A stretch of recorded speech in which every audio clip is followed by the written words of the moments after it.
జూబ్లీహిల్స్ ఉప ఎన్నికల్లో కేటీఆర్ బీఆర్ఎస్ నాయకులు సంసారి మాటలు మాట్లాడుతారు కదా. ఒక 5 నిమిషాలు వీళ్ళు చిన్న లాజిక్ మర్చిపోయారు, నేను చెప్తాదే. మాగంటి గోపీనాథ్ గారు ఎక్కడి నుంచి వచ్చిండ్రు? టీడీపీ నుంచి. తెలుగుదేశం పార్టీలో ఆయన రాజకీయ ప్రస్థానం మొదలైంది. సరే బీఆర్ఎస్లోకి వచ్చిండు, గెలిచిండు, సరే దురదృష్టవశాత్తు చనిపోయిండు, వగేరా వగేరా పక్కన పెడితే నవీన్ యాదవ్ తెలంగాణ బిడ్డ. దీన్ని తిరిగేద్దాం. నవీన్ అన్ననే బీఆర్ఎస్ పార్టీకి మాగంటి గోపీనాథ్ గారి సతీమణిని కాంగ్రెస్ పార్టీలోకి తీసుకుందాం ఒక 5 నిమిషాల వరకు అనుకుందాం, ఇమాజిన్ చేస్తాం.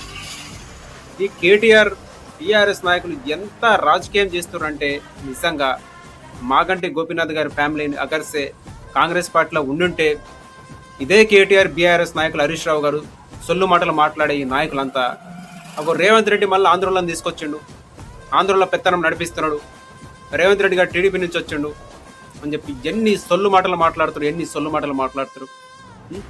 ఇప్పుడు వాళ్ళ దగ్గర ఉంది కాబట్టి వాళ్ళకి కనిపిస్తే తెలుసు వాళ్ళకు కూడా లోపల, కానీ ఎవ్వడు మాట్లాడదు దీన్ని. ఈ లాజిక్ ఎట్లా మర్చిపోయినావు కేటీఆర్ను? సంసారి మాటలు మాట్లాడుతున్నావు జూబ్లీహిల్స్ ఎన్నికల్లా. చెప్పు. జూబ్లీహిల్స్లో ఉన్న అన్నలకి అక్కలకి నేను కూడా చెప్పేది ఏంటంటే, నవీన్ అన్న తెలంగాణ బిడ్డ, మీ కష్ట సుఖాల్లో తోడుంటాడు. అర్థమైందా? ఈ కేటీఆర్ హరీష్ రావు చెప్పే సొల్లు మాటలు నమ్మకండి. మాగంటి గోపీనాథ్ గారు కూడా జూబ్లీహిల్స్ చేసింది ఏం లేదు. వాళ్ళ అక్రమ ఆస్తులు, బినామీ ఆస్తులు కాపాడుకోవడం కోసమే వాళ్ళ కుటిల ప్రయత్నాలు తప్ప జూబ్లీహిల్స్ ప్రజల గురించి కాదు.